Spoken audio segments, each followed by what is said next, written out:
E aí, meus irmãos, tudo bem com vocês? Eu espero que sim, que a paz do nosso eterno Yahweh e do nosso Messias esteja com todos. Bom, nesse vídeo aqui eu quero dar continuidade na série sobre o tema das duas linhagens e a guerra que há entre elas, que é um tema que eu tenho abordado recentemente no canal, que inclusive é o último vídeo que eu postei aqui. E agradeço muito pela boa repercussão que esse vídeo teve. Acabou sendo disparado o vídeo mais bem visto do canal. E fico muito grato primeiramente ao Eterno por permitir que isso aconteça. E que esse assunto seja destrinchado e seja mais compartilhado. Então no vídeo de hoje eu vou dar continuidade nessa série, explicando com mais detalhes acerca de Caim e dos textos de Gênesis 4.1 e Gênesis 4.7, que são textos que geralmente as pessoas utilizam para combater esse tema que eu venho abordando aqui. Mas como eu vou expor nesse vídeo, são textos que foram mal traduzidos com o tempo e que possuem algo que nós podemos extrair que está totalmente alinhado com essa mensagem e que, na verdade, revelam justamente esse entendimento que eu venho trazendo aqui.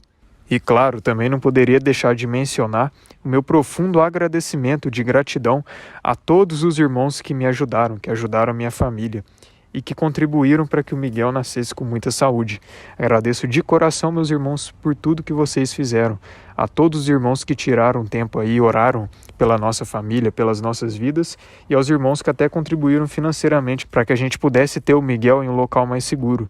Então, toda a glória ao Pai, primeiramente, claro, por permitir que tudo isso tenha acontecido, por nos proteger, por nos amparar, mas também agradeço muito. Muito obrigado, meus irmãos, por todo o apoio que vocês tiveram em nossas vidas. Saiba que foi essencial. E nós sentimos como uma família mesmo, unidos e sempre sintonizados na mesma frequência. É muito incrível tudo que aconteceu. E graças ao Pai que tudo ocorreu bem. Apesar de alguns imprevistos e de alguns problemas que surgiram, mas isso faz parte da nossa jornada aqui, não é mesmo? E acabou que teve que dar um tempo de um vídeo para o outro. Eu queria abordar logo em seguida, inclusive já tenho material separado há um tempo, mas não teve como, né? Devido a tudo que aconteceu. Mas graças ao Pai que tudo ocorreu bem, que tudo está debaixo do propósito dele, tudo está no controle dele. E hoje, pela permissão dele, estou aqui para dar continuidade nessa série, que é tão profunda e esclarecedora. Bom, mas vamos lá.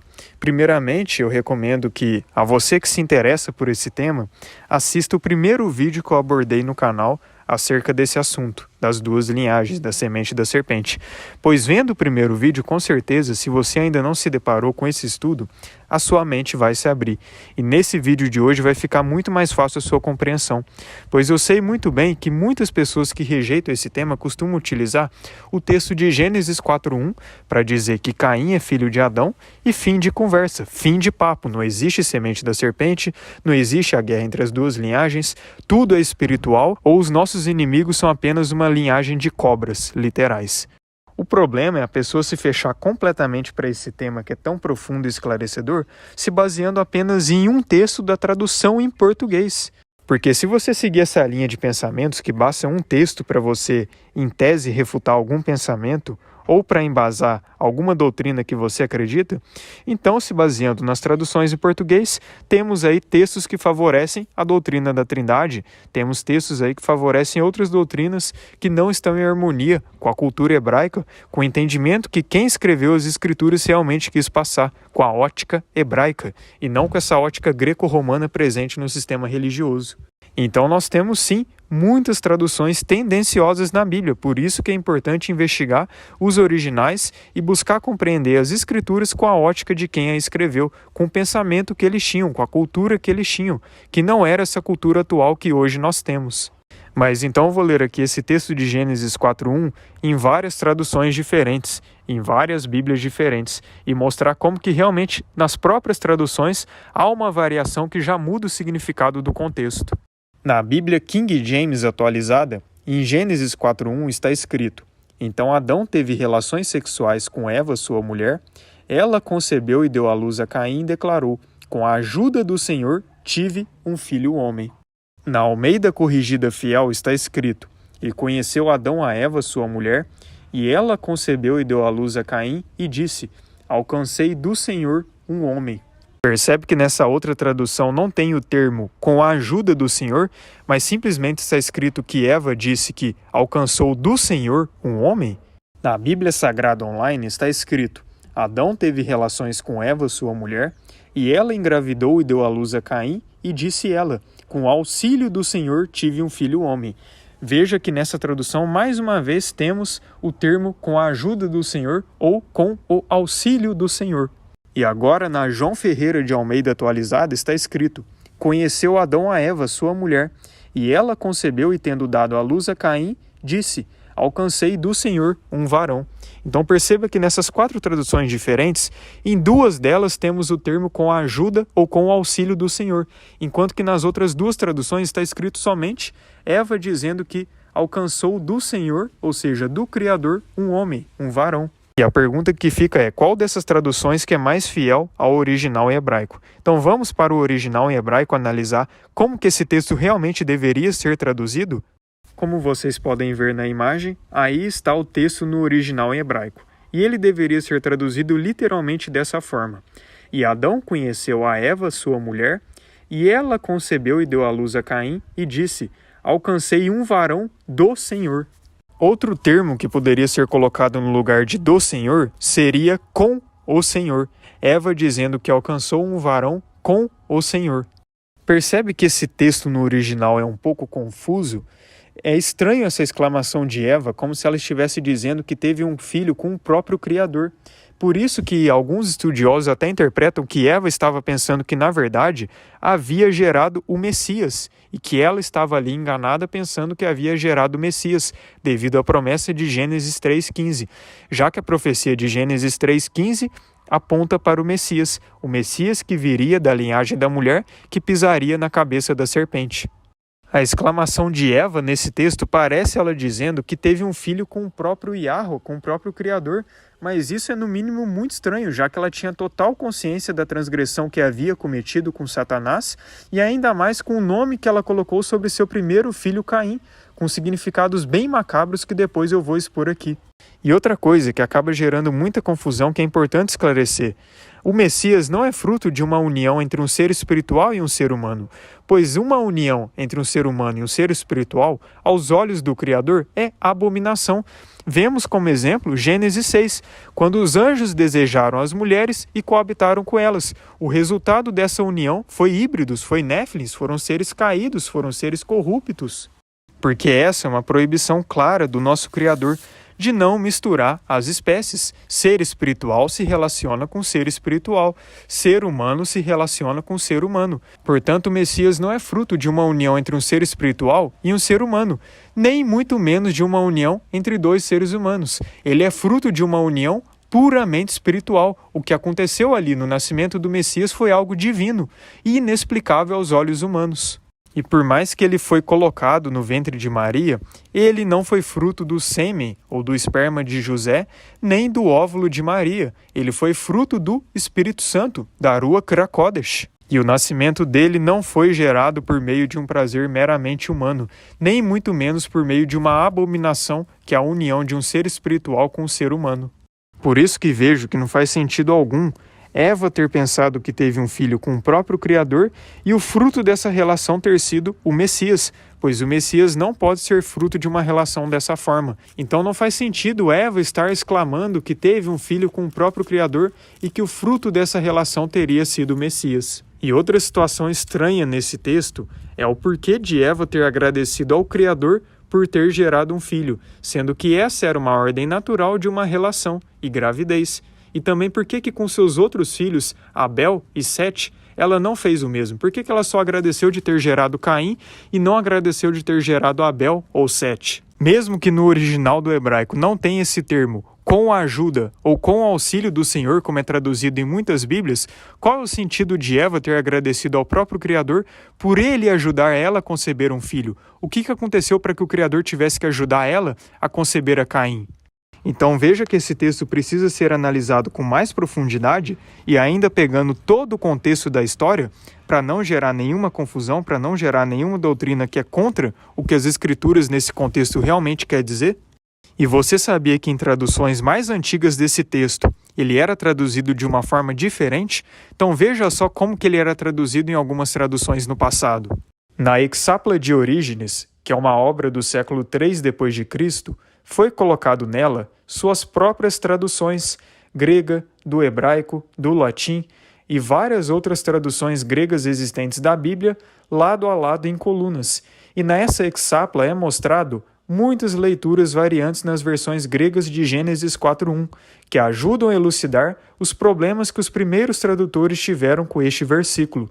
O fragmento em exibição aqui agora é do volume 1, página 17, de Origenes Hexaplorum, uma edição dos fragmentos existentes de Origenes Hexapla, publicado no Clarendon Press de Oxford em 1875.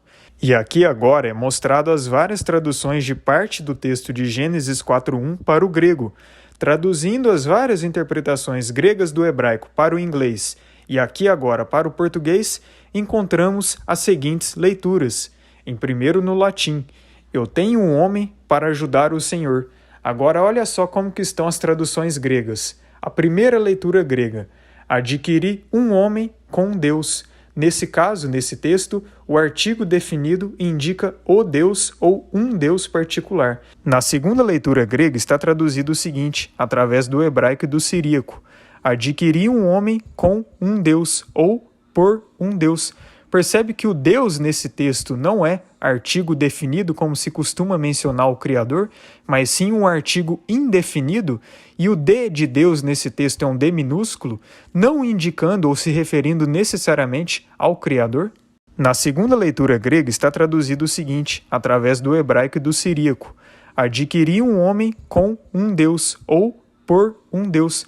Percebe que o Deus nesse texto não é artigo definido como se costuma mencionar o Criador, mas sim um artigo indefinido, e o de Deus nesse texto é um D minúsculo, não indicando ou se referindo necessariamente ao Criador? Agora veja só a tradução da terceira leitura grega. Adquiri um homem com um Senhor. Dessa vez, Deus é substituído por Senhor, e mais uma vez nós vemos artigo indefinido. E quando vai mencionar o Criador, não se costuma utilizar artigo indefinido, mas sim definido, porque é o Deus, o Senhor. Mas nesses dois textos, da segunda e da terceira leitura grega, nós vemos um Deus e um Senhor. E a quarta e última leitura grega está traduzido da seguinte forma: adquiri um homem, um Senhor.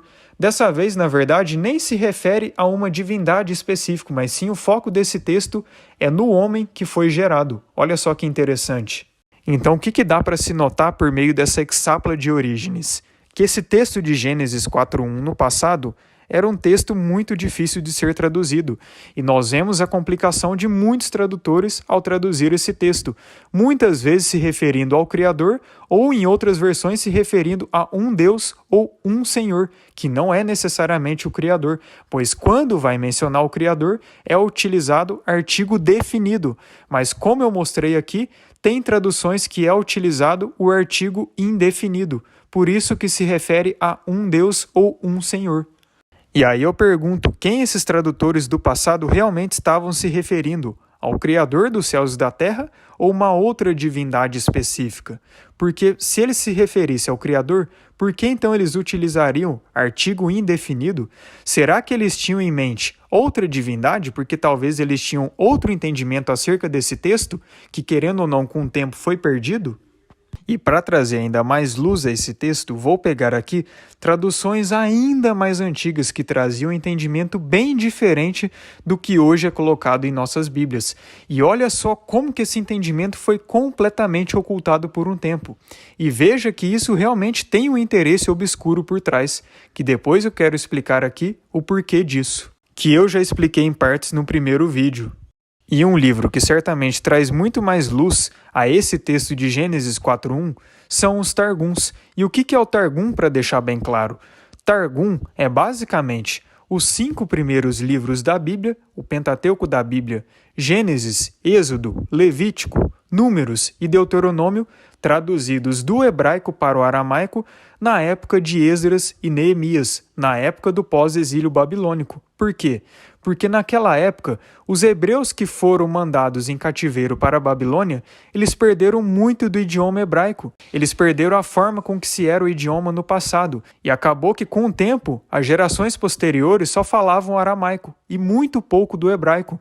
E como a Torá, o Pentateuco da Bíblia, antes era traduzido somente do hebraico, a população daquela época que foi resgatada da Babilônia mal sabia o hebraico. Então, para eles conseguirem compreender a Torá, necessitaria de alguém que traduzisse o Pentateuco do hebraico para o aramaico, para que a população no geral que foi resgatada da Babilônia naquela época pudesse compreender as Escrituras.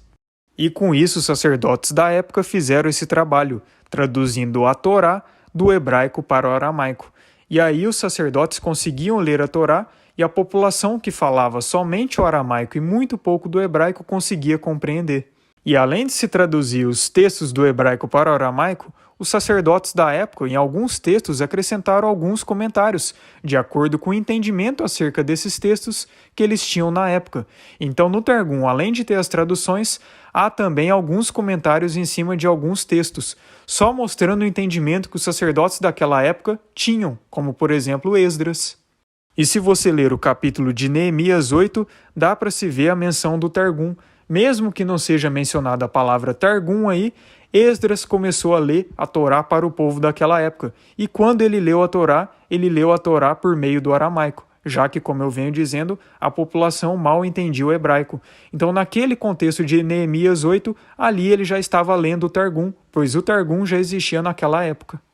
Então, querendo ou não, o Targum, por mais que foi traduzido também para o português, se manteve muito mais fiel ao original do que o Pentateuco da Bíblia e o restante da Bíblia que passou pelo Império Romano, que passou pela Septuaginta, que passou por inúmeras traduções e muitos entendimentos foram ocultados com o tempo, muitas palavras foram trocadas, inclusive a que eu vou ler aqui agora em Gênesis 4.1, como está escrito nos Targuns. No Targum de Jerusalém, Gênesis 4.1 está escrito da seguinte forma: E Adão conheceu intimamente a Xavá, sua esposa, que ela ficou grávida de Samael, o Malacá desejável, e ela concebeu e deu à luz a Caim, e ela disse: Tenho adquirido um homem do Malacá de Iá. Olha só como que com a tradução do Targum tudo já fica muito diferente. Além de ser muito mais fiel ao original, percebe que no Targum tem o termo Malacá de Iá, ou Malacá do Senhor, e Malacá, como sabemos no hebraico, se refere a anjo, ou seja, Malak ou Malacá são anjos no hebraico. Então esse texto aí do Targum mostra que havia um anjo nessa história, que em nossas Bíblias, nas traduções que hoje nós temos em mãos, não tem a menção desse anjo no contexto de Gênesis 4.1. Por que será? E se você assistiu o vídeo anterior dessa série, você sabe muito bem a que anjo o Targum se refere, não é? Mas olha só outras traduções em outras vertentes do Targum, como por exemplo o Targum Pseudo-Jonathan do texto de Gênesis 4.1. E Adão conheceu Eva, sua esposa, que havia concebido de Samael, o anjo da morte, e ela ficou grávida e deu à luz a Caim. E ele era como os de cima e não como os de baixo. E ela disse: Eu consegui um homem do anjo do Senhor. Percebe que nessa outra tradução desse Targum, Pseudo-Jonathan, é ainda acrescentado outras coisas nesse texto, provavelmente comentários de acordo com o entendimento que os sacerdotes da época de Esdras e Neemias tinham, tendo total consciência de que esse anjo que estava no contexto era Samael, era o anjo da morte, que é Satanás. E ainda é mencionado que Caim era como os de cima e não como os de baixo. Como assim?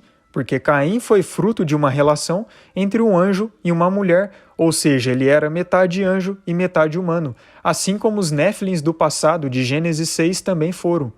E agora eu vou ler aqui outras duas traduções de outros Targuns, como o Targum de Onkelos. Olha só Gênesis 4.1 desse Targum. E Adão conheceu Ravá, sua esposa, que havia desejado o anjo, e ela concebeu e deu à luz a Caim, e ela disse: Adquiri um varão, o anjo do Senhor. E agora no Targum palestino de Gênesis 4.1, e Adão conheceu Eva, sua mulher, que desejara o anjo, e ela concebeu e deu à luz a Caim, e ela disse: Adquiri um varão, o anjo do Senhor. Percebe que nessas duas últimas traduções do Targum, o anjo do Senhor no contexto não se refere a Samael, mas se refere na verdade a Caim, provavelmente pelo entendimento que eles tinham de que Caim foi fruto de uma relação entre um anjo e um homem, por isso que ele era como se fosse um híbrido. Então, o que dá para se perceber nitidamente por meio dessas traduções do Targum e também da Exapla de Orígenes, de que houve um ocultamento claro nesse texto que hoje temos em nossas Bíblias de Gênesis 4:1, o termo anjo do Senhor, pois Eva não estava agradecendo ao Criador por ter tido um filho com auxílio ou com a ajuda dele, ou diretamente com ele, mas sim Eva estava reconhecendo que teve um filho com o anjo de Iá, o anjo do Senhor, o Malacá desejável, o anjo da morte, que é Samael, que é Satanás, e ela tinha total consciência de sua transgressão, pois ela o desejou, ela quis se relacionar com ele, e o fruto dessa relação foi Caim, o filho do maligno. E eu sei que muitas pessoas, até pela mensagem que receberam no sistema religioso, pensam que a Bíblia, das traduções em português, é inerrante, é infalível, que o Criador jamais permitiria que os escribas modificassem a Bíblia com o tempo, mas entenda uma coisa, o fato de a essência dos textos, o fato de as Escrituras revelarem o nosso Messias, revelarem o plano de salvação para a humanidade e revelarem, inclusive, a verdadeira história da humanidade não significa que não há erros de traduções. Há, sim, muitos erros de traduções nas Escrituras, e isso é fato, não é difícil perceber. O exemplo claro que eu dou é de Gênesis 6:6, quando está escrito que Deus se arrependeu de ter feito o homem sobre a terra. Mas por acaso Deus é alguém que erra e depois quer corrigir os seus erros e depois se arrepende de seus erros? É claro que não, ele é perfeito, ele é soberano. Ele jamais erra, não é mesmo? Ele jamais muda. Então como que ele pode se arrepender de algo, gente? É óbvio que esse texto tem um erro claríssimo de tradução aí, e o termo mais correto deveria ser que Deus se entristeceu ou se lamentou de ter feito a humanidade, devido à perversidade que a humanidade se encontrava naquela época, por isso que ele teve que mandar o dilúvio. Mas ele jamais se arrepende, inclusive outras passagens das Escrituras indicam isso, que ele não é homem para que se arrependa. Então só nesse texto já dá para ver que há sim erros de traduções na Bíblia, há sim alguns acréscimos nas traduções, mas a essência dos textos, essa sim é divinamente inspirada, essa sim é intocável, e essa sim, essas pessoas mal intencionadas que tentaram deturpar a Bíblia jamais conseguiram alterar, e jamais vão conseguir, pois eles não compreendem a essência da mensagem, eles não quiseram compreender a essência da mensagem, e essa é só para aqueles que realmente estão no Pai, e que buscam Ele com sinceridade e com verdade. E eu poderia citar aqui acréscimos nas traduções que favorecem claramente a doutrina da Trindade, como por exemplo o texto de 1 João 5 no verso 7, onde há ali um acréscimo claro. Inclusive muitas pessoas que acreditam na Trindade reconhecem o acréscimo que teve nesse contexto da Igreja Católica.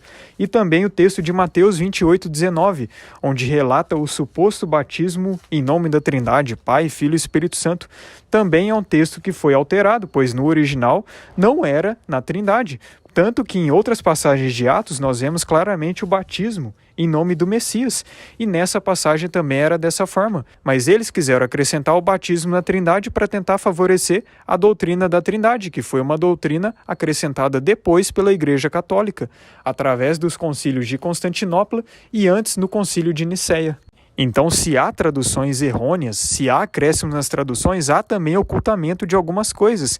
E dá para ver claramente que o Império Romano, que a semente da serpente que controla esse mundo, quis ocultar claramente a existência deles que estava relatada nas Escrituras, principalmente a origem deles, para que as pessoas não chegassem a esse entendimento, para que não despertassem para essas questões e continuassem iludidas com este mundo caído aqui, achando que este mundo realmente é o fantástico mundo de Bob, e não um mundo caído regido pelo maligno e pela sua linhagem maligna. As Escrituras não se contradizem, ela toda está em harmonia. Portanto, se uma tradução fica conflitando a outra, é necessário investigarmos os originais, os manuscritos mais antigos, que com certeza esclarecem o porquê de há esse conflito nas traduções, com certeza por erros de traduções ou por interpretações errôneas em cima das traduções. Essa é a pena fraudulenta dos escribas, como é relatado em Jeremias 8:8. Sim, os escribas quiseram ocultar certos entendimentos ao longo da história e conseguiram muitos deles, mas quem realmente está no Pai, glórias ao Pai por estar resgatando o seu remanescente e trazendo à luz aquilo que durante muito tempo era oculto. Quem está no Pai e depende completamente dele e se aprofunda no estudo das Escrituras, acaba encontrando a verdade. E a verdade é reveladora, ela não deixa lacunas, ela não deixa pontas soltas. E como eu citei no vídeo passado, vídeo inclusive de mais de 1 hora, Eva se deitou com o anjo caído, com Samael, que é Satanás. E com certeza, essa relação entre os dois teve um fruto, e esse fruto foi Caim. E o Targum é que traz luz a essa questão. E as próprias escrituras também trazem luz. Só que, infelizmente, devido a um texto de uma tradução errônea, muitos pegam esse texto dessa tradução para dizer que Caim é filho de Adão, que não existe semente da serpente, e fim de conversa, fim de papo, se baseando apenas em um texto para formar uma doutrina. Sendo que, na verdade, para a gente formar uma doutrina, para a gente formar algo que é pautado nas escrituras, é necessário de, no mínimo, 2 ou 3 testemunhas, ou seja, no mínimo 2 ou 3 textos que indicam certo entendimento. Se não há no mínimo 2 ou 3 textos, então é pretexto para ser contra o que as escrituras realmente quer trazer. Não adianta tentar formar doutrina em cima de traduções errôneas com a ótica greco-romana. Devemos sempre ter a ótica hebraica ao ler as escrituras. As escrituras não foram escritas pelos gregos, não foram escritas pelos romanos, não foram escritas pelos persas, não foram escritas pelos egípcios. Elas foram escritas por hebreus que tinham um entendimento hebraico em cima dos textos. Eles relataram esse entendimento que eles tinham por meio dos textos. Portanto, se quisermos compreender a escritura, é necessário termos essa ótica hebraica com o entendimento que eles tinham no passado. Quanto mais vamos investigando os originais das escrituras, mais a gente fica perto dessa compreensão hebraica, que só esclarece as principais dúvidas e as principais lacunas que são deixadas nas traduções e nas interpretações que são colocadas pela teologia convencional dos dias atuais. E citando ainda o Targum, o próprio Targum traz ainda mais revelações acerca da transgressão de Eva, o contexto do Jardim do Éden e as consequências da transgressão que ela cometeu. E sim, são relatadas nas Bíblias que hoje nós temos em mãos, mas não com a clareza que o Targum traz. Em Gênesis 3, no verso 6 do Targum de Jerusalém, está escrito o seguinte: E a mulher viu Samael, o malacá da morte, e temeu, e sabia que boa era a árvore para se comer, e era cura para iluminar a luz dos olhos, e árvore desejável para, por ela, dar o entendimento. E ela tomou do seu fruto e comeu, e deu a seu marido com ela, e ele comeu. Então percebe que o Targum não deixa dúvidas de que o contexto de Gênesis 3 indica que Eva desejou o anjo da morte. Eva desejou Samael, que é Satanás. E olha só que interessante que é o significado do nome Samael. Samael significa veneno de Deus, pois é a junção das palavras Sama, que é veneno, e El, que é Deus, do hebraico. E isso é uma conexão com a serpente, pois percebe que serpentes possuem venenos, e para mim esse é mais um indício claro de que a serpente do Éden era esse anjo caído, o anjo da morte, além dos motivos que eu já citei no vídeo anterior.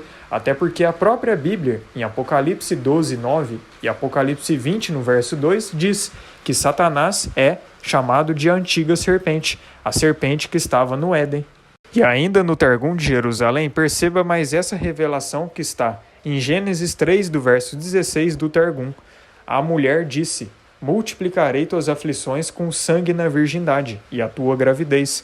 Com dor conceberás filhos, e para o teu marido será teu desejo, e ele te dominará, para a justificação ou para o pecado. Então percebe como que o Targum traz ainda mais luz a esse contexto, pois em Gênesis 3,16 das Bíblias comuns, está bem claro ali que Eva foi punida a sofrer dores de parto, e como consequência, todas as mulheres que viriam por meio de Eva. Então todas as mulheres passam por isso, sofrer dores de parto quando elas vão conceber um filho. E isso se remete claramente à parte sexual. Mas além dessa punição de sofrer dores de parto e ter o seu desejo para o seu marido, as mulheres também foram punidas ao ter sangue na virgindade, ou seja, toda vez que a mulher perde a virgindade, ali acontece um derramamento de sangue, quando o ímen é rompido. E também todo mês a mulher derrama sangue ao menstruar. Então perceba que todas essas punições estão de acordo com a transgressão que Eva cometeu, e o Targum traz luz a essa questão, revelando a profundidade que há por trás desse texto. E não deixando dúvidas alguma de que o pecado foi justamente nessa área. Eva perdeu a sua virgindade com o anjo caído, com Satanás. E outro ponto interessante e importante que o Targum também esclarece é que Caim e Abel eram gêmeos, mas de pais diferentes. E sim, isso é possível. Olha só Gênesis 4:2 do Targum de Jerusalém. E continuou a gerar de seu marido Adão o seu irmão gêmeo Avel, que é Abel. E Avel era um pastor de gado miúdo, mas Caim era um homem lavrador do solo. Ou seja, o que o Targum está trazendo aqui por meio desse texto? Que houve no Éden o fenômeno que hoje é conhecido cientificamente como superfecundação heteropaternal. E sim, a ciência hoje prova que isso é possível, desde que uma mulher tenha tido relações com 2 homens diferentes durante o período de 48 horas. E quando uma mulher procede assim, mesmo que de forma muito remota, muito rara, existe a possibilidade de ela ter gêmeos desses 2 homens que ela teve relações, um de cada um deles. E tivemos um caso aqui no Brasil, como o caso de Goiás, que prova que isso é possível. Uma mulher lá em Goiás teve gêmeos de pais diferentes, porque justamente ela teve relações com 2 pessoas num período de 48 horas. E também há outros casos que de vez em quando são divulgados. E isso só mostra a profundidade das Escrituras, só mostrando que a Bíblia é um livro que revela a genética de Gênesis a Apocalipse. Gênesis, genética. A Bíblia é um livro de genética e relata a genética que se corrompeu após o pecado no Éden. Agora, olha só como esse texto de Gênesis 4:2 costuma ser traduzido nas Bíblias comuns. Voltou a engravidar e desta vez lhe nasceu Abel, irmão de Caim. Abel tornou-se pastor de ovelhas e Caim cultivava a terra. Mas o interessante e revelador mesmo nesse contexto é a palavra original que é traduzida como voltou ou novamente nesse contexto. E essa palavra original é Yakaf, cujo estrongo é 3.254. E essa palavra significa acrescentar ou adicionar algo, indicando algo logo em seguida. O que indica, nesse caso, que o nascimento de Abel foi acrescentado ao nascimento de Caim, só mostrando algo que ocorreu logo em seguida. Quase que um acontecimento simultâneo, com uma pequena diferença, o que só mostra que o nascimento de Abel ocorreu logo em seguida ao nascimento de Caim, o que significa que eles realmente eram gêmeos. Por isso que é um erro grande você querer ler Gênesis 4:1 separado de Gênesis 4:2, sendo que ambos os textos estão juntos, relatam um acontecimento quase que simultâneo. Um é a continuação do outro. E detalhe é que nesses 2 textos é narrado só uma relação sexual e 2 nascimentos, o que era para ser um motivo de questionamento, e não logo uma afirmação de que Caim é filho de Adão e fim de papo. Então entenda isso. Nunca leia Gênesis 4:1 separado de Gênesis 4:2, pois ambos os textos indicam acontecimentos quase que simultâneos. É um texto ligado ao outro. Porque Caim e Abel eram gêmeos, mas de pais diferentes. A única diferença estava na procedência de cada um. Um era filho de Satanás, que é Caim, e o outro era filho de Adão, que é Abel. Outro ponto importante nesse texto de Gênesis 4:1 é o fato de o foco dele ser em Eva e não em Adão, assim como Mateus 1 no verso 16, onde o foco é em Maria e não em José. Aí eu pergunto, por quê? Porque ambos os textos indicam que os homens mencionados não são os pais biológicos. Adão não era o pai de Caim, assim como José não era pai do nosso Messias, no contexto biológico, mas sim pais apenas de criação. Olha só como que está escrito Mateus 1 no verso 16, capítulo que fala da genealogia do nosso Salvador. Vou ler aqui como está escrito na Bíblia Restaurada Israelita.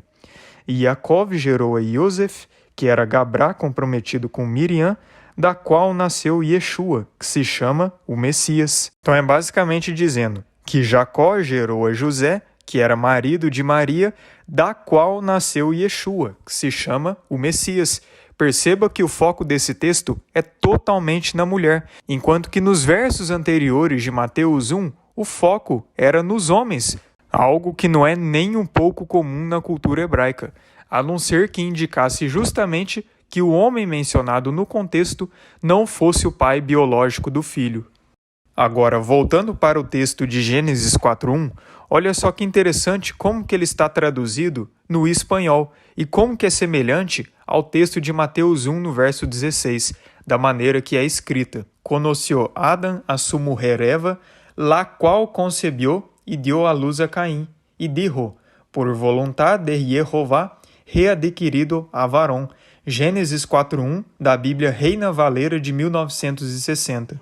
Ou seja, o foco nesse texto totalmente em Eva, assim como Mateus 1,16, e não em Adão, mesmo Adão sendo o patriarca da história. Por isso que é utilizado o termo la qual, assim como em Mateus 1, do verso 16, nas Bíblias em português é utilizado o termo da qual, focando totalmente na mulher no contexto. Então, o que dá para se notar? Esses dois textos focam na mulher e não no homem, sendo que na cultura hebraica é uma cultura patriarcal e em toda genealogia os homens é que são citados e não as mulheres. Mas nesses casos vemos essas exceções, justamente porque nesses dois textos os homens mencionados não eram os pais biológicos. Toda vez que é citado um filho na genealogia, é assim que costuma ser mencionado nas Escrituras. Por exemplo, Abraão gerou a Isaac, Isaac gerou a Jacó, Jacó gerou a José e assim vai. Mas perceba que em Gênesis 4:1 você não vê dizendo que Adão gerou a Caim, assim como você não vê em Mateus 1, no verso 16, dizendo que José gerou ao Messias, Yeshua.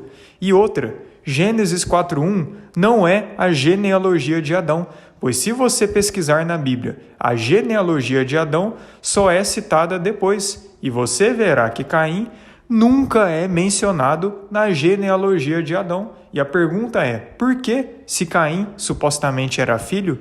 Nas genealogias de Adão, Caim não é mencionado em nenhum lugar, mesmo ele sendo o primeiro a nascer. Você pode ler na sua Bíblia Gênesis 5, 1 Crônicas e Lucas 3. Você nunca vai ver Caim sendo mencionado nesses textos, mesmo esses textos indicando a genealogia de Adão. Posso até ler aqui agora, por exemplo, Gênesis 5. Olha só. Este é o rolo das gerações de Adão. No dia em que Deus criou o homem, a semelhança de Deus o fez. Criou homem e mulher e os abençoou, e os chamou pelo nome do homem, no dia em que foram criados. Adão viveu 130 anos e gerou um filho, à sua semelhança conforme a sua imagem, e o nomeou de Sete. E foram os dias de Adão, depois que gerou a Sete, 800 anos, e gerou filhos e filhas. O total de dias que Adão viveu foram 930 anos, e morreu. Sete viveu 105 anos e gerou a Enos. Viveu Sete, depois que gerou a Enos, 807 anos, e gerou filhos e filhas. O total de dias de Sete foram 912 anos, e morreu. Enos viveu 90 anos, e gerou a Cainã. Viveu Enos, depois que gerou a Cainã, 815 anos, e gerou filhos e filhas. O total de dias de Enos foram 905 anos, e morreu. Cainã viveu 70 anos e gerou a Malalel. Viveu Cainã, depois que gerou a Malalel, 840 anos, e gerou filhos e filhas. O total de dias de Cainã foram 910 anos, e morreu. Bom, você pode continuar lendo todo o capítulo aí e você vai ver a genealogia de Adão sendo citada. E Caim não se encontra em nenhum lugar delas. O filho primogênito que é citado nessa genealogia é Sete. E a partir de Sete é citado a sua genealogia, com Sete gerando Enos, Enos gerando a Cainã, e por aí vai até chegar em Noé e seus filhos. Agora veja 1 Crônicas, que é o livro mais completo de genealogia da Bíblia, e mais uma vez Caim não sendo mencionado na genealogia de Adão. Olha só, Adão, Sete, Enos, Cainã, Malalel, Jared, Enoque, Matusalém, Lameque, Noé. Estes foram os filhos de Noé, Sem, Cã e Jafé. E a partir de então cita os filhos dos filhos de Noé e por aí vai.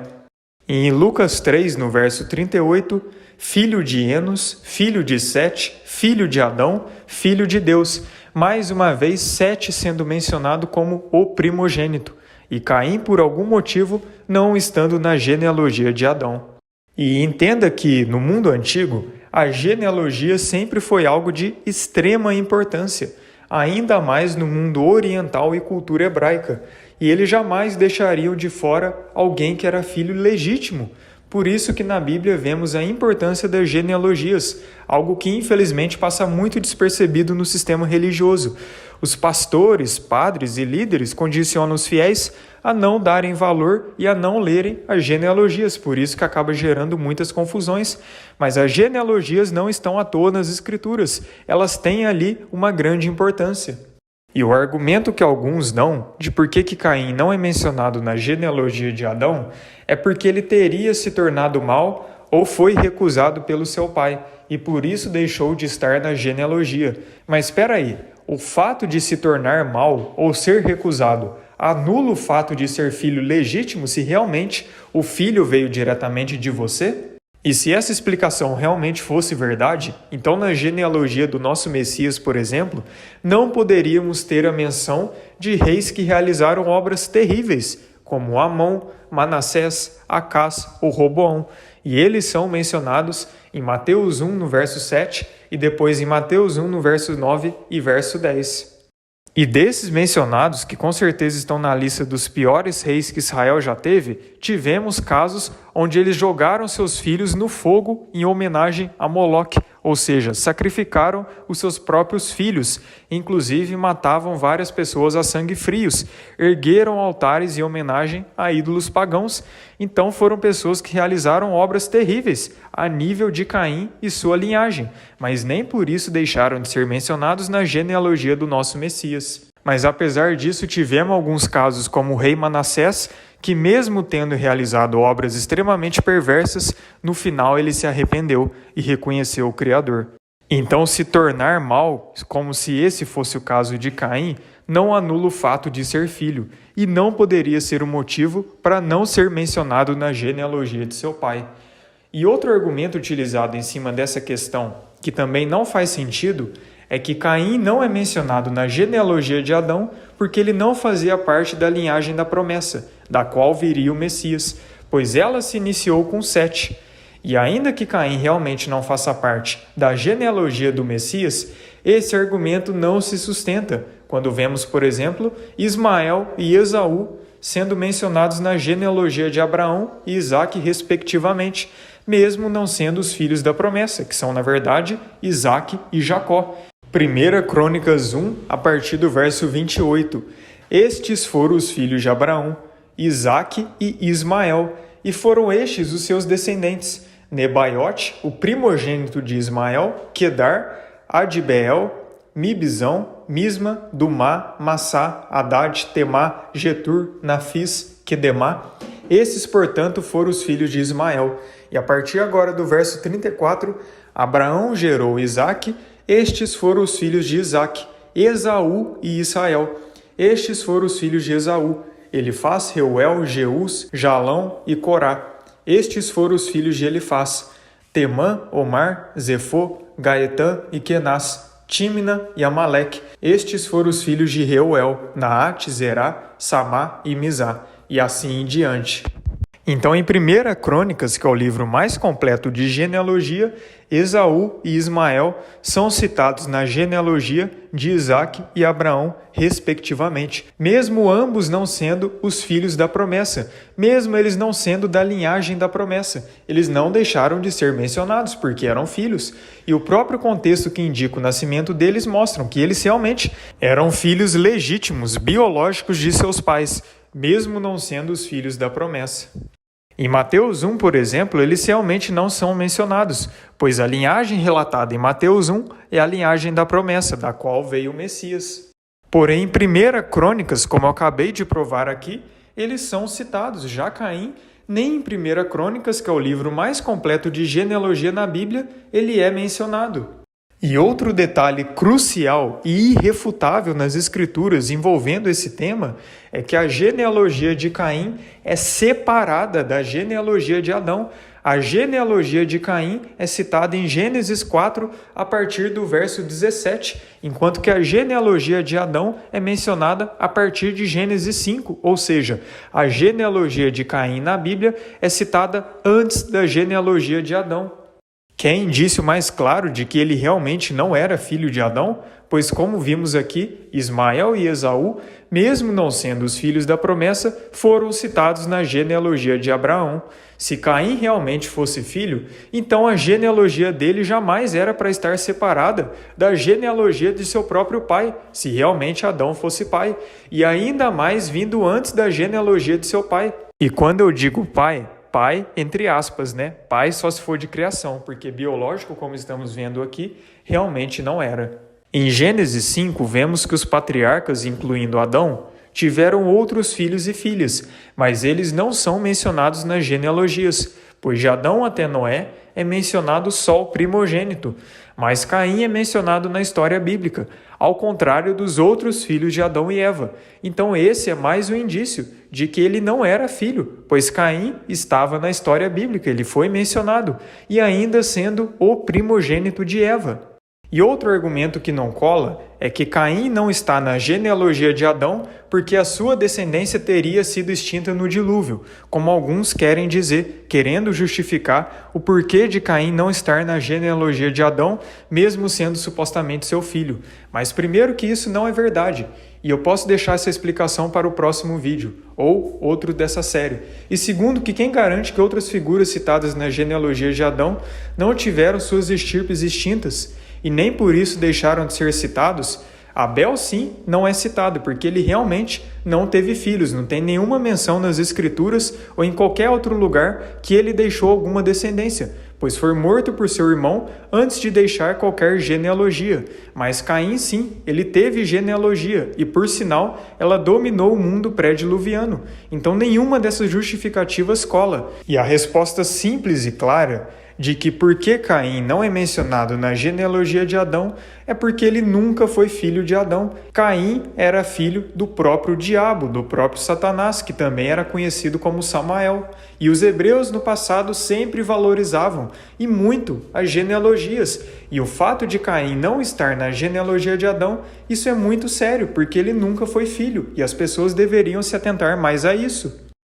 Mas calma que ainda tem muito mais, e vamos aqui para mais algumas evidências de que Caim realmente não era filho de Adão. Vou ler aqui Gênesis 4, do verso 25. Novamente Adão teve relações sexuais com sua esposa, e ela deu à luz outro filho, a quem chamou de Sete, exclamando: Deus me concedeu outro filho para ficar no lugar de Abel, que foi morto por Caim. Viu só o que é relatado nesse texto? Sete foi gerado para ser colocado no lugar de Abel.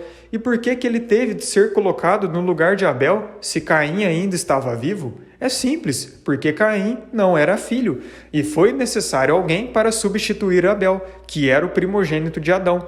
E após a morte de Abel, Adão ficou sem primogênito. Adão ficou sem filho homem. Por isso era necessário ele ter algum filho homem para dar seguimento à sua linhagem. Por isso que ele conheceu Eva e gerou Sete. Para dar seguimento à sua linhagem, ele precisava fazer isso. E em Gênesis 5, no verso 3, Sete ainda é enfatizado como um filho gerado à semelhança e imagem de Adão, provavelmente para enfatizar que ele sim era o filho biológico e natural. Olha só, quando Adão completou 130 anos, gerou um filho à sua semelhança, como sua imagem, e lhe deu o nome de Sete. Inclusive, o nome de Sete no hebraico significa definir, colocar no lugar, estabelecer ou definido, nomeado, e compensação de substituição ou substituto. Ou seja, o próprio nome de Sete revela que ele teve que substituir Abel, porque ficou faltando o filho homem primogênito de Adão, que antes era Abel. E veja que mais uma vez, a partir de agora, como que o Targum traz luz a essa questão. e demonstra claramente o porquê de Sete ser colocado no lugar de Abel. Veja só, Gênesis 5:3 do Targum de Jerusalém. E Adão viveu 130 anos e gerou Sete do sangue pela sua imagem e pela sua semelhança. Pois antes disso de Chavá, que é Eva, tinha gerado Caim, que não era dele e nem do seu sangue.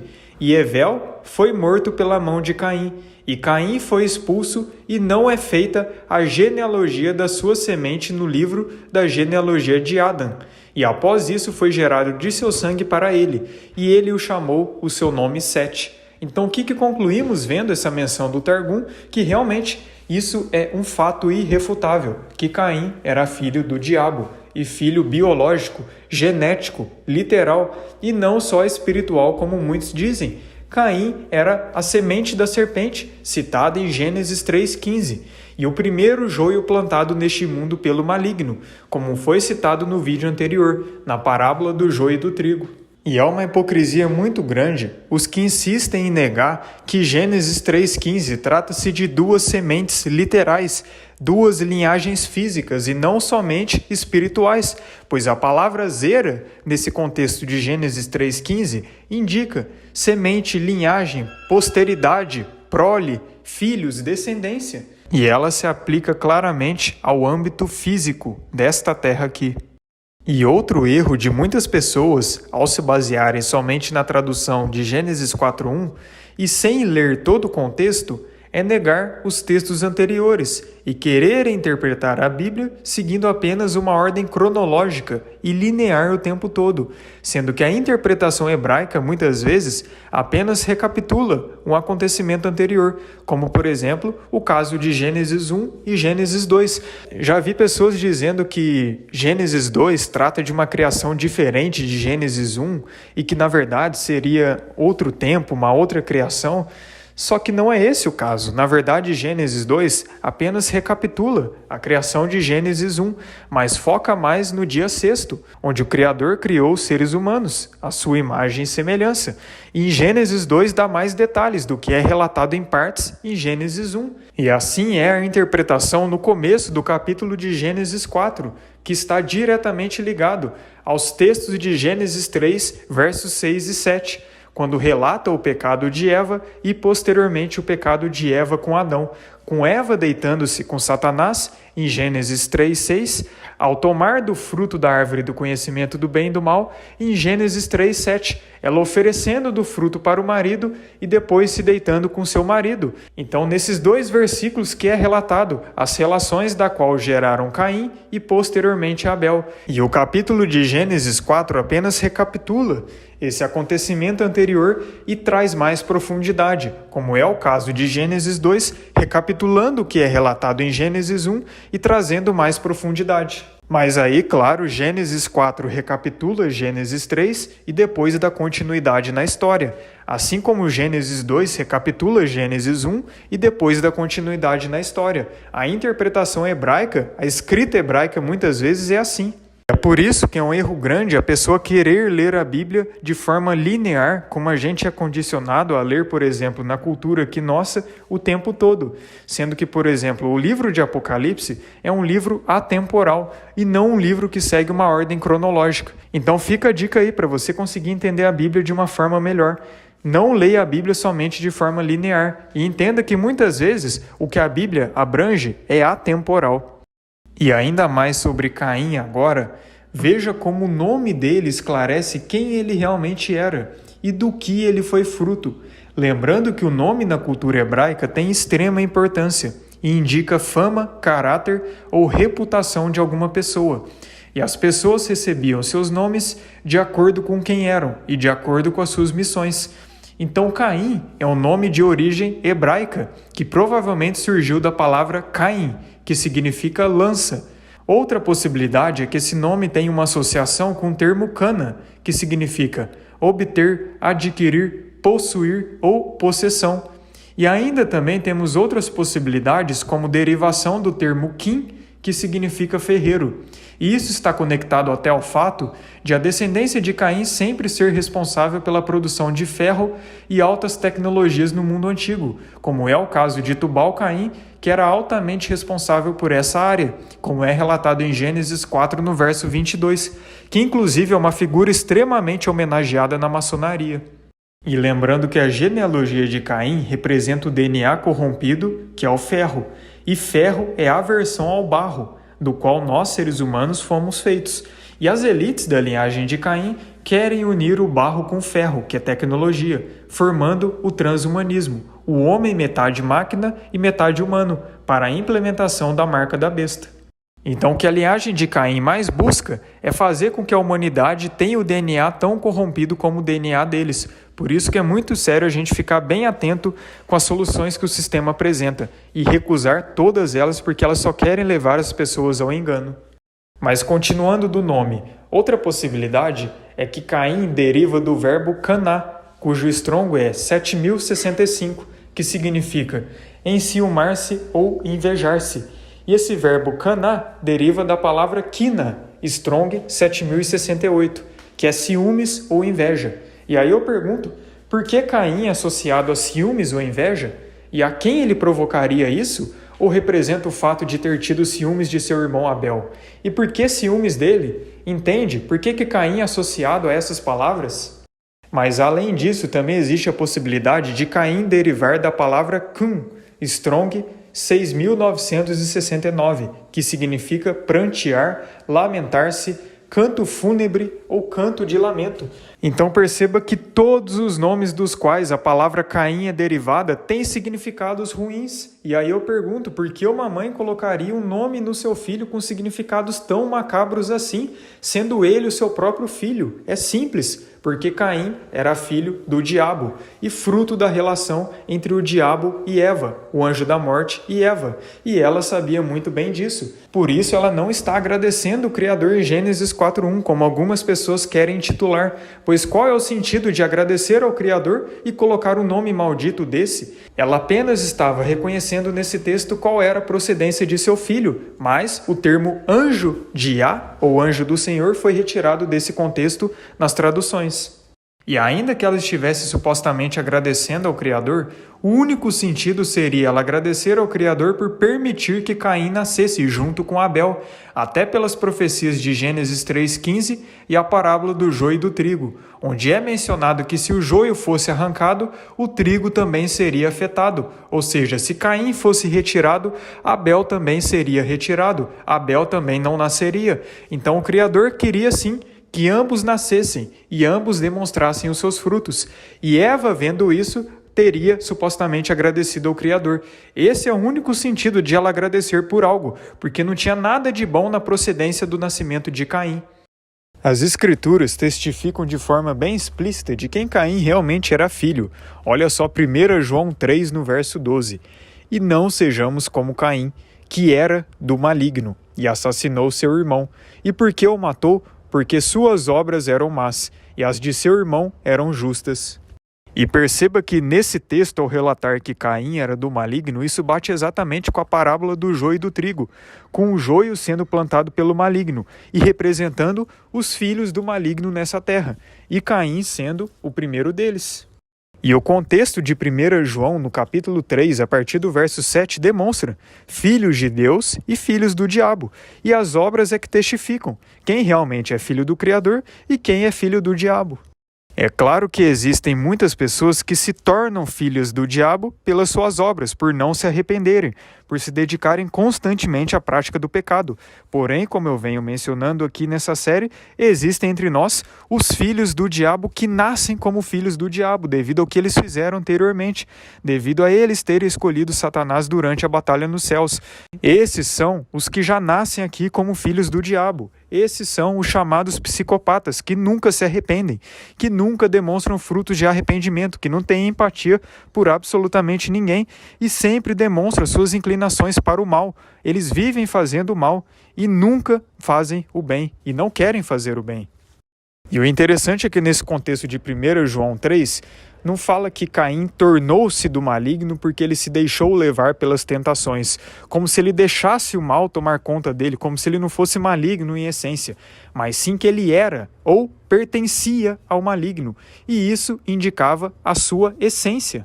E 1 João 3, no verso 8, fala: aquele que pratica o pecado procede do diabo, porque o diabo vive pecando desde o princípio. Para isto se manifestou o Filho de Deus, para destruir as obras do diabo. É claro que todos nós somos pecadores, todos nós já pecamos em nossas vidas e continuamos pecando, mas quem vive e dedica com consciência, com desejo, a prática do pecado, esse é filho do diabo. Essa é a diferença de um filho do Criador e de um filho do diabo. É claro que existem os justos, os remidos. Para esses, o pecado é um acidente, pois eles são remidos pelo sangue do Cordeiro. Eles renascem do Espírito. E a Ruach HaKodesh, o Espírito Santo, conduz esses a abandonar e rejeitar o pecado de suas vidas. Por isso que o pecado, para quem realmente é um regenerado, um renascido, não é tão comum assim, por mais que ainda continue tendo, só que em uma escala muito menor. Já para um pecador comum, o pecado é normal, o pecado faz parte da vida dele, e ele sim acaba pecando diariamente, constantemente, mas não no mesmo nível desses filhos do diabo, desses que realmente já escolheram Satanás antes de encarnarem aqui, pois esses vivem constantemente a todo momento pecando, e isso só demonstra a essência deles maligna, de que realmente são filhos do diabo. E como que a gente consegue identificar quem é filho do Criador e quem é filho do diabo? Por meio das obras, por meio dos frutos que a pessoa produz. Pelos seus frutos os conhecereis. Colhem-se acaso uvas dos espinheiros ou figos dos abrolhos? Assim toda boa árvore produz bons frutos, porém uma árvore corrupta produz frutos maus. Uma boa árvore não pode dar frutos maus, nem uma árvore corrupta dar frutos bons. Toda árvore que não produz bom fruto é cortada e lançada no fogo. Por conseguinte, pelos seus frutos os conhecereis. E quais são os frutos de Caim mesmo? Vamos então para Gênesis 4, a partir do verso 8. Contudo propôs Caim a seu irmão Abel: saiamos, vamos ao campo. E quando estavam no campo, aconteceu que Caim se levantou contra Abel, seu irmão, e o matou. Então Iarro inquiriu Caim: onde está teu irmão Abel? Retrucou Caim: não sei, acaso sou eu o protetor do meu irmão? Então veja só, além de Caim matar a sangue frio seu próprio irmão simplesmente por inveja, simplesmente porque ele se enciumou de seu irmão, ele ainda demonstrou um total desprezo com o próprio Criador, mesmo ele sabendo da existência do Criador, mesmo ele se deparando com a presença do Criador, ele demonstrou total desprezo. Isso não é fruto de um filho do Criador, isso não é fruto de uma pessoa comum, mas sim fruto de um psicopata, de uma semente maligna, de um filho de Satanás. Alguém que mesmo se deparando com a presença do Pai, mesmo sabendo da existência dele, e ainda depois de assassinar seu próprio irmão, responder com ironia ao próprio Criador, isso só demonstra de quem realmente era filho, filho do Criador que ele não era. E é justamente por isso que você nunca vai ver uma menção de que Caim e seus descendentes se arrependeram de suas más obras, e por isso o Criador não dava chance à sua linhagem, e nunca pregou o arrependimento a eles, nunca demonstrou misericórdia com eles, e por isso mandava exterminá-los, pois eles eram demônios encarnados na matriz humana, e Caim foi o primeiro deles, do terço caído que escolheu Satanás. Então Caim foi o primeiro assassino, o primeiro psicopata, o primeiro maçom, o primeiro Nephilim, o primeiro vampiro, já que alguns até acreditam e interpretam que ele chegou ao ponto de beber o sangue de seu próprio irmão, todos frutos de alguém maligno em essência, e não de um ser humano comum que apenas se tornou mal ou se deixou levar pelas tentações. E é interessante os padrões nas escrituras, como que eles se mantêm o tempo todo. Pois Caim prefigura a figura de Satanás, assim como Abel prefigura a figura de Cristo. E vemos esse padrão por toda a Bíblia. Por exemplo, Nimrod prefigura Satanás e Abraão prefigura o Messias. O faraó do Êxodo prefigura Satanás e Moisés prefigura o Messias. Vemos também exemplos com outros irmãos. Esaú e Jacó, sabemos muito bem quem prefigura quem, ou Saul e Davi.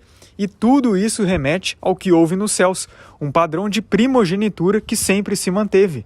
E por falar em primogenitura, sei que outro texto muito citado pelas pessoas que não gostam desse tema, que não acreditam nesse tema, é o texto de Gênesis 4:7, presente em nossas Bíblias.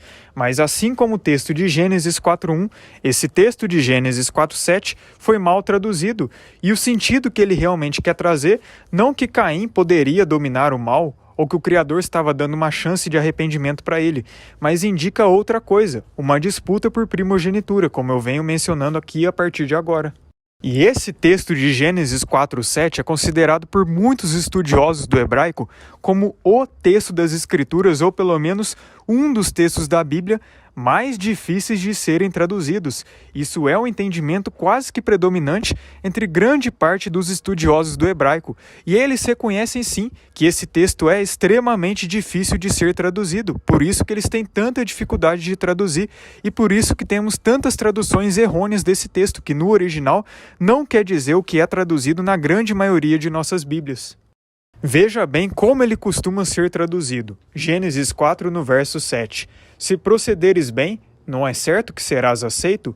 Entretanto, se assim não fizeres, sabe que o pecado espreita tua porta e deseja destruir-te. Cabe a ti vencê-lo. De que porta esse texto realmente está falando? Muitos interpretam esse texto da seguinte forma: se procederes bem, não é certo que serás aceito? Se todavia procederes mal, eis que o pecado jaz à porta, e muitos pensam que a porta se refere ao coração, e o seu desejo, que se refere ao desejo do pecado, será contra ti. Mas a ti cumpre dominá-lo, como se o Criador estivesse dizendo a Caim que ele teria de dominar o pecado, o que dá margem até mesmo para interpretações muito errôneas, como se Caim realmente tivesse a capacidade de dominar o pecado. Só que é só com o Messias que a gente pode dominar isso. Nem grandes servos do Pai ao longo da história tinham esse poder de dominar o pecado por conta própria. Então Caim teria? A questão toda em cima desse texto, que acaba gerando muita confusão, é que chatat é uma palavra feminina e os sufixos utilizados no verso são masculinos, ou seja, aparentemente há uma contradição se traduzirmos chatat por pecado. Veja como que está no hebraico. Se procederes bem, não é certo que serás aceito? Se todavia procederes mal, eis que o pecado, palavra feminina, jaz à porta. O desejo dele, sufixo masculino, será para ti, e sobre ele dominarás. Mais uma vez, sufixo masculino.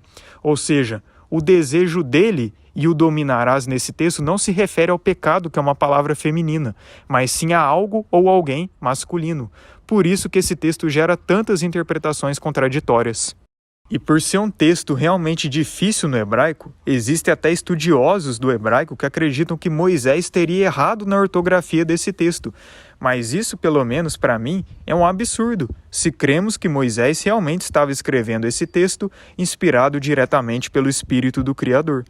Então, os seguintes pontos precisam ser analisados nesse texto. Primeiro, que nenhum de nós, seres humanos, meros mortais, somos capazes de dominar o pecado sozinhos. O único que pode realmente vencer o pecado é o Messias, por nós. O Messias é que vence o pecado por nós, e não nós por nossas próprias capacidades, pelo nosso próprio mérito, pelos nossos próprios esforços, é que conseguimos vencer o pecado, pois nós temos essa natureza inclinada para o pecado, inclinada para o mal, e se não fosse o Messias, nós jamais conseguiríamos vencer essa natureza. Então, como que Caim teria a capacidade de dominar o pecado? E os próprios frutos dele indicam que realmente ele jamais tinha essa capacidade. E outro ponto importante em cima da palavra chatat, que geralmente é traduzida como pecado nesse texto, é que essa palavra também várias vezes na Bíblia é traduzida como oferta pelo pecado, inclusive até na maioria das traduções. E para definirmos se realmente o texto indica pecado ou oferta pelo pecado, devemos analisar o contexto.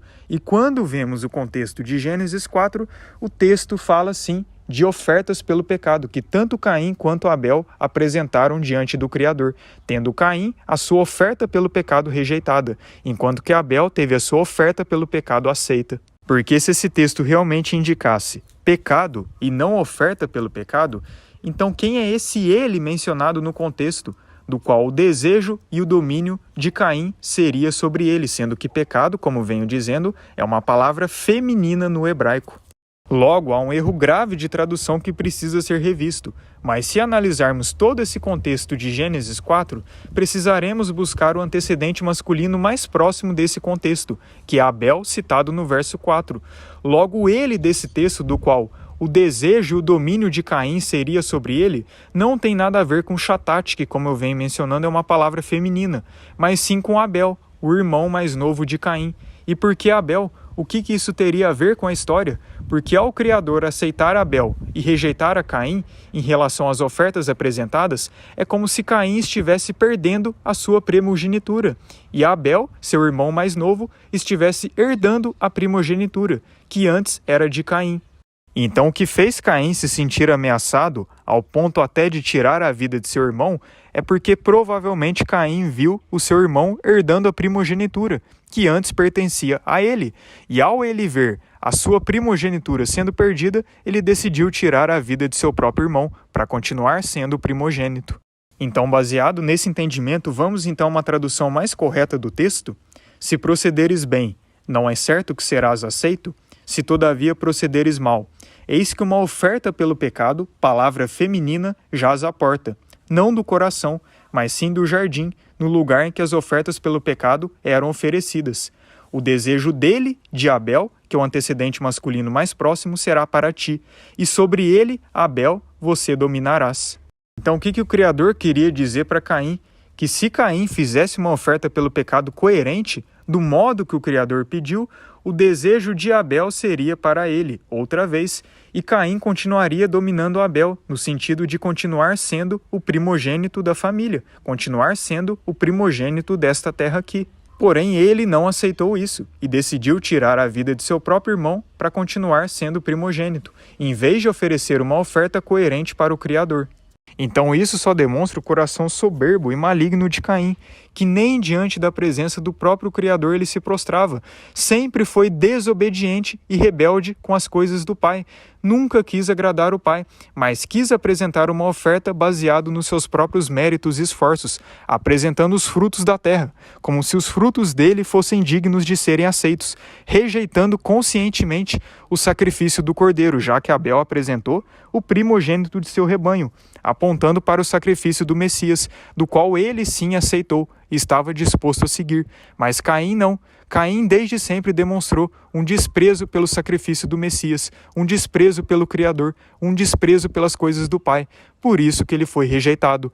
E eu sei que algumas pessoas podem se indagar, mas mesmo o Criador, sabendo que Caim era filho de Satanás, que era filho do maligno, que era irreconciliável, ele permitia que Caim tivesse a primogenitura? E a resposta é sim. O Criador não infringe as suas leis, ele não quebra os seus mandamentos, e inclusive até hoje, o próprio Satanás tem a primogenitura desta terra. Não à toa que quando ele tentou o nosso Messias, ele falou: tudo isso te darei, se me prostrares e me adorares, e apresentando todos os reinos do mundo, do qual ele tem o domínio. Veja só Lucas no capítulo 4 a partir do verso 5. Então o diabo o levou a um lugar muito alto e lhe mostrou, em uma fração de tempo, todos os reinos do mundo, e lhe propôs: eu te darei todo o poder sobre eles, e toda a glória destes reinos, porque me foram entregues e tenho autoridade para doá-los a quem bem entender. Portanto, se prostrado me adorares, tudo isso será teu. Então sim, Satanás tem a primogenitura dessa terra. Este mundo caído aqui pertence a ele. Não à toa que esse sistema jaz no maligno, o mundo jaz no maligno, e Satanás é chamado de o príncipe deste mundo, ou o Deus deste século, porque ele realmente detém o controle deste mundo aqui, desta dimensão caída, da qual pertencia a ele até mesmo antes da batalha celestial, e o Criador permite que ele continue tendo domínio dessa terra até o dia da consumação dos séculos, do juízo final, do qual ele, toda a sua linhagem e todos aqueles que o seguirem serão exterminados. E só para ressaltar, não era para o teste de todos aqueles que ficaram indecisos durante a batalha nos céus ser aqui nesta dimensão, mas sim no Éden, que se localiza no terceiro céus, do qual Adão e Eva antes estavam. Mas após o pecado deles, eles foram lançados nessa terra aqui, e todos aqueles que nasceriam a partir deles teriam de passar por esta dimensão aqui, e com este corpo caído, que foi herdado após o ocorrido no Éden. Então, por isso que nós estamos no território do inimigo, e este mundo aqui não é e nunca foi o nosso lugar. Somos peregrinos e forasteiros nessa terra aqui, e devemos buscar a pátria celestial, o nosso local de origem, a nossa verdadeira casa. Pois este mundo aqui, assim como Satanás, seus descendentes e todos aqueles que o seguirem, serão exterminados. Este mundo aqui, esta dimensão da qual pertence ao domínio de Satã, está reservada para o fogo, para o juízo, e será completamente aniquilada. Bom, irmãos, mas é isso. Eu vi que esse vídeo ficou muito longo, inclusive até mais longo que o primeiro, mas faz parte, porque esse tema realmente é complexo e exige-se um trabalho muito mais bem aprofundado, muito mais bem detalhado e com bastante embasamento para que as pessoas possam chegar a esses entendimentos. Ainda farei outros vídeos falando sobre esse tema, até de como a descendência de Caim foi perdurando até os dias atuais, tanto é que as elites até hoje se intitulam como descendentes e filhos ilegítimos de Caim. Falarei também da forma que o pai lidava com essa linhagem, nunca dando chances e sempre buscando exterminá-los, até porque eles sempre foram pragas e sempre tentaram atrapalhar os planos do Criador. É por isso que com certos povos o pai não tinha misericórdia, pois eram demônios encarnados na matriz humana, que já tinham escolhido Satanás desde antes de encarnarem aqui. Falarei também especificamente de como a linhagem caimita passou pelo dilúvio através de Cã e Naamá, que era a esposa de Noé, e esse acontecimento foi muito mal interpretado, de forma muito rasa, que é colocado nas religiões, pois o acontecimento ali foi muito pior do que realmente se costuma mencionar, e ele é que interferiu diretamente para a linhagem caimita seguir adiante, não à toa que nós vemos após o dilúvio gigantes, dos quais tentavam exterminar os israelitas, e dos quais o Criador mandou exterminá-los. E isso explica também de por que povos como os cananeus tinham uma inclinação tão forte, tão grande para o mal, e realmente sempre foram inimigos do Pai e do povo do Criador, os israelitas. E também mostrarei como que o Messias agia com essa linhagem, da qual existia na época dele, inclusive dominava a religião de sua época, e assim também é nos dias atuais. Não à toa que ele chamava certos religiosos de sua época de raça de víboras, ou de filhos do diabo, e o sentido que ele trouxe ali é sim literal, e não só simbólico como algumas pessoas querem intitular. Mas eu fico por aqui, agradeço imensamente a você que assistiu esse vídeo até o fim, deixa o like se você gostou, curta, comenta, compartilhe com quem você puder, com quem você acha que precisa ouvir essa mensagem e que o Pai toque em seu coração acerca dos entendimentos verdadeiros que Ele tem revelado nesses tempos. E que acima de tudo você se fortaleça e esteja preparado para o que for, para vencer e perseverar até o fim, firmes no Criador e firmes no Messias. É isso que eu desejo para você. Que Yahweh abençoe grandemente a todos, em nome do Salvador Yahushua.